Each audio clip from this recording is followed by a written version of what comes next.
Fala, nação tricolor, ligada aqui no canal Soberano UFC 24 horas. Eu sou o Matheus e no vídeo de hoje tem muita informação quente do São Paulo. Tem duelo pesado contra o Red Bull Bragantino fora de casa, jogo importante para a manutenção da liderança. Tem jogador voltando para reforçar o tricolor. No mercado da bola, o São Paulo já negocia com o atacante. E olha essa bomba, Everton Cebolinha entra no radar do São Paulo e uma estratégia envolvendo o Ferreirinha pode pintar nos bastidores. Tem também Bobadilla punido após aquela polêmica e a situação repercutiu forte. Palmeiras aparece de olho em peça importante de Cotia e isso liga o alerta no Morumbi. E o Gabriel Sara, revelado em Cotia, fala sobre o seu futuro e anima a torcida. Eu vou explicar todos os detalhes dessa história a partir de agora nesse vídeo. Mas antes de tudo, já deixa o like, se inscreve no canal se ainda não for inscrito e ativa o sininho para não perder nada do que rola no mundo do tricolor do Morumbi. Sem mais delongas, bora pro vídeo. Fala, rapaziada! E esse domingão reserva um duelo de fogo pro nosso tricolor. Vamos enfrentar o Red Bull Bragantino fora de casa, um adversário que sempre complica a nossa vida lá em Bragança. Mas o clima no Morumbi é de confiança total. A gente não pode esquecer que no último Paulistão, o São Paulo quebrou um tabu histórico e venceu o Massa Bruta fora de casa para carimbar a vaga na semifinal. Agora, o desafio é repetir aquela pegada tática e de entrega para manter a liderança e criar uma gordura no topo da tabela. Para quem quer ser campeão, empate fora contra time grande não é o fim do mundo, mas a mentalidade que o Roger Machado está implantando é de buscar os 3 pontos em qualquer gramado. A grande novidade para essa batalha é o retorno confirmado do Enzo Dias. Muita gente ficou na dúvida quando ele foi desfalque contra a Chapecoense, mas a situação era uma tendinopatia no adutor esquerdo. Para você entender, é aquela inflamação chata no tendão que causa uma dor aguda na região da virilha e limita o movimento de explosão. Mas a notícia é excelente. O argentino participou do treino de ontem sem nenhuma restrição física. Ele volta para ser o lateral brigador,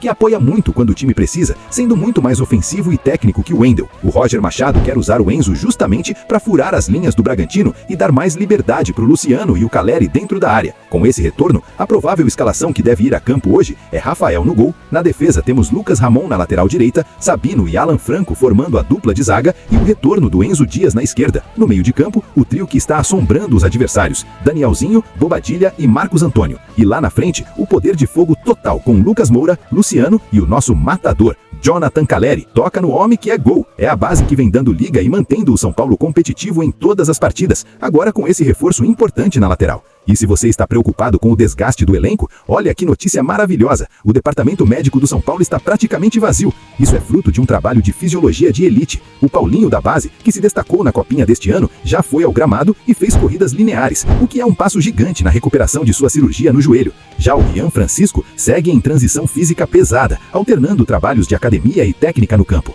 A ideia da comissão técnica é ter o elenco na ponta dos cascos para essa sequência de Brasileirão, Copa do Brasil e Sul-Americana que vem por aí. E aí, torcedor, você está confiante para o jogo de hoje? Acha que o Enzo Dias tem que ser o titular absoluto, mesmo com as boas atuações do Wendel? O Bragantino é carne de pescoço, mas o nosso tricolor está embalado e focado no título. Deixa seu palpite do placar aqui nos comentários, quero saber a opinião de vocês. E o São Paulo finalmente abriu negociações formais para a renovação de contrato do nosso matador, Jonathan Caleri. A gente sabe que ele é a alma desse time e depois de garantirmos a permanência de nomes como Luciano, Marcos Antônio e Sabino, faltavam apenas as peças maiores, o Lucas e o próprio Caleri. O que chega de informação é que o tricolor já iniciou as conversas para estender o vínculo do argentino por mais 1 ou 2 temporadas. E olha, o momento não poderia ser melhor, porque o homem tá voando. São 8 gols em 14 jogos nessa temporada, uma média absurda de 1 gol a cada 105 minutos em campo. Mesmo ele tendo ficado muito pistola com a saída do Crespo, porque o Caleri era um dos que mais sentiram a demissão da antiga comissão, ele continua provando que é o profissional que o clube precisa. E o grito de toca no Caleri que é gol nunca foi tão necessário. Uma fonte ligada à diretoria foi bem clara em dizer que o São Paulo hoje simplesmente não pode abrir mão dele. E junto com essa notícia da renovação, outro nome começou a ganhar uma força gigantesca nos corredores do clube, que é o do Everton Cebolinha. O atacante se colocou oficialmente no mercado depois de dar uma entrevista confirmando que não vai renovar com o Flamengo e que esta será a sua última temporada por lá. Ele já deixou claro que a prioridade é permanecer no futebol brasileiro, o que abre uma janela de oportunidade imensa para o São Paulo, que já tinha tentado a contratação dele antes, mas esbarrou nos valores astronômicos. Agora o cenário mudou, porque a partir de junho ele já pode assinar um pré-contrato de graça para 2027, ou o clube pode tentar uma liberação imediata. Existe até uma sugestão de estratégia circulando, que seria vender o Ferreirinha agora no meio do ano, já que desperta interesse da Turquia, e usar essa grana para investir pesado no Everton Cebolinha. A avaliação é que ele é um jogador muito mais pronto e técnico para assumir o protagonismo do nosso ataque. Então, entre garantir o fico do Caleri e monitorar de perto cada passo do Cebolinha no Rio, a diretoria está tentando montar um verdadeiro esquadrão para não deixar o nível cair. Comenta aqui embaixo se você acha que essa troca do Ferreirinha pelo Cebolinha seria o negócio do ano, e se o Caleri tem que renovar logo pra gente focar só em títulos. E sobre aquela polêmica do Bobadilha no jogo da Libertadores do ano passado, o veredito saiu e o paraguaio vai ter que ralar pra limpar a barra. Ele fechou um acordo com o Ministério Público para não responder criminalmente por xenofobia contra o Miguel Navarro, do Talheres. Lembra daquela frase pesada chamando o cara de venezuelano morto de fome? Pois é, o preço chegou. O Bobadilha vai ter que assistir aulas sobre xenofobia e gravar 4 vídeos de 2 minutos cada, explicando detalhadamente o que aprendeu, além de visitar o Museu da Imigração. No bolso, a paulada foi de R$61 mil em livros para projetos sociais. E tem a parte das redes sociais. Ele é obrigado a postar 4 conteúdos contra a xenofobia, um a cada 30 dias, e tudo tem que passar pelo crivo do MP antes de ser publicado. Importante destacar que em nenhum momento ele foi inocentado. O ato aconteceu, a Comebol já tinha multado ele em $15 mil e agora a justiça brasileira aplicou essa punição educativa. É a chance dele aprender de vez que esse tipo de atrocidade não tem espaço no futebol. Agora, um assunto que pode virar uma dor de cabeça gigante para a diretoria é o Alan Barcelos e a ameaça do Palmeiras. O Arrimacis fez uma promessa pública no dia 25 de janeiro, dizendo que o Alan seria integrado à comissão técnica profissional, fazendo uma transição real de Cotia para Barra Funda. Só que a promessa ficou no papel. O Roger Machado chegou, trouxe o auxiliar James, e é o James quem está fazendo esse meio campo com a base, deixando o Alan Barcelos escanteado apenas no sub-20. Sentindo o cheiro de sangue, a Leila Pereira já se movimentou. O Palmeiras quer um técnico para o sub-20 deles e o Alan é o nome favorito. O Alan é muito bem avaliado, o Muricy Ramalho já cansou de elogiar o potencial dele e o próprio Alan já recusou propostas de times profissionais para ficar no São Paulo por causa dessa promessa. Se o São Paulo não cumprir o combinado logo, corre o risco real de ver um dos seus melhores projetos de treinador brilhar lá no rival verde por pura falta de palavra da gestão. E agora um assunto que mexe com o coração da torcida, vamos falar do nosso astronauta Gabriel Sara. O moleque não tá apenas jogando bola no Galatasaray, ele tá destruindo, sendo destaque absoluto na Champions League e já aparecendo na pré-lista do Carlo Ancelotti para a seleção brasileira. Mas o que o jornalista Alexander Vieira trouxe é música para os nossos ouvidos. O Sara quer voltar a estar na mira de gigantes como Manchester United, Manchester City e Inter de Milão. Como o tricolor tem um mecanismo de solidariedade da FIFA, qualquer transferência astronômica dessas na Europa vai render uma montanha de dinheiro para os cofres do Morumbi. Já pensou um meio de campo no futuro com Gabriel Sara e Marcos Antônio jogando juntos? É para deixar qualquer São Paulino sonhando acordado. E para fechar, rapaziada, vamos mergulhar de cabeça nessas finanças do tricolor, porque o negócio tá ficando complexo.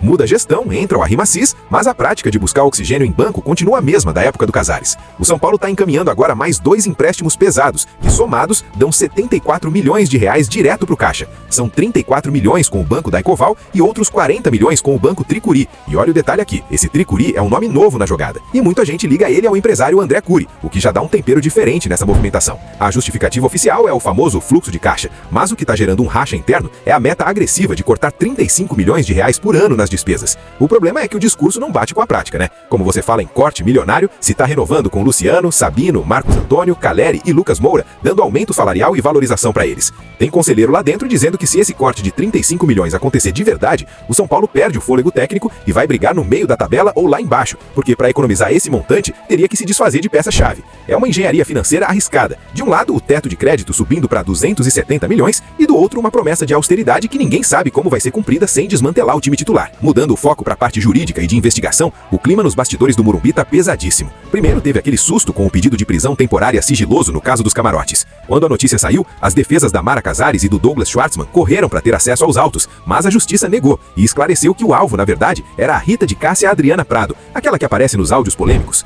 O que chama a atenção é o sumiço geral. A Mara, Douglas e até o Dedé sumiram das redes sociais. Ninguém publica mais nada. Parece que o cerco tá apertando e a estratégia agora é o silêncio absoluto. E não para por aí. Tem o desenrolar do caso F-Gol, aquela empresa de alimentos que cobrava R$5 milhões do clube pela rescisão unilateral. Eles retiraram o processo agora, mas não se enganem. O advogado deles chamou isso de estratégia pré-processual. Tem um áudio anexado nesse processo, onde o próprio Departamento Jurídico do São Paulo praticamente confessa que a rescisão foi por picuinha política. O cheiro não tá bom, e esse recuo da F-Gol pode ser apenas o preparo para um golpe judicial ainda maior lá na frente. Bom, então é isso. Agora eu quero saber a opinião de vocês. Aprovariam a chegada do Everton Cebolinha no São Paulo? O que estão achando da gestão do Arrimacis até aqui? Estão confiantes no trabalho do Roger Machado no comando do tricolor? E para fechar, qual o palpite de vocês pro jogo de hoje contra o Bragantino? O meu é 2-1 São Paulo. Deixa a sua opinião aí nos comentários. Não se esquece de deixar o like, se inscrever no canal e ativar o sininho para não perder nada do que rola no mundo do tricolor do Morumbi. Obrigado por ter ficado até aqui, um forte abraço e, como sempre, vamos São Paulo!